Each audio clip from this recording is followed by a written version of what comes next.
দিনই বন্ধুকে বলে দিই, অনলাইনে যেহেতু যাবে, আল্লাহর ওয়াস্তে আমাদের ফোনে কোনো ফোন দিবেন না, আল্লাহর ওয়াস্তে আমাদের ফোনে আমাদের হোয়াটসঅ্যাপে কোনো মেসেজ পাঠাবেন না।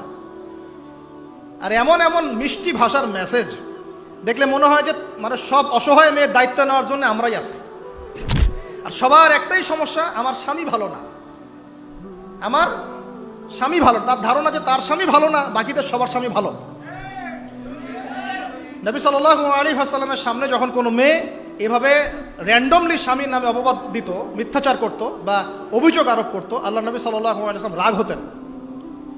সে আপনার ভরণ পোষণ দেয়, আপনাকে খাওয়ায়, আপনাকে পড়ায়, আপনার সিকিউরিটি দেয়, আপনার সম্মান রক্ষা করে, সারাটা জীবন আপনার জন্য একদম তেজপাতা বানায় ফেলে দিল, এখন বলছেন স্বামী ভালো না। মেয়েদের দিনদার মেয়েদের মধ্যে যে পরিমাণ স্বামীর প্রতি অশ্রদ্ধা, অসম্মান আর কটুবাক্য, সম্মানহানি, গায়রতের খেলাফ কাজ করার যা দৃষ্টান্ত আমাদের সামনে আছে, আর বেদিনদের ব্যাপারে বলার তো আমার ভাষাই নাই।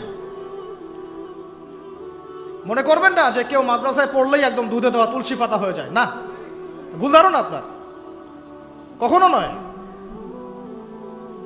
আমরা নিজেরা নিজেদের চরিত্র পবিত্র রাখবো, ইনশাল্লাহ আল্লাহর কাছে পবিত্র মেয়ে চেয়ে নিব।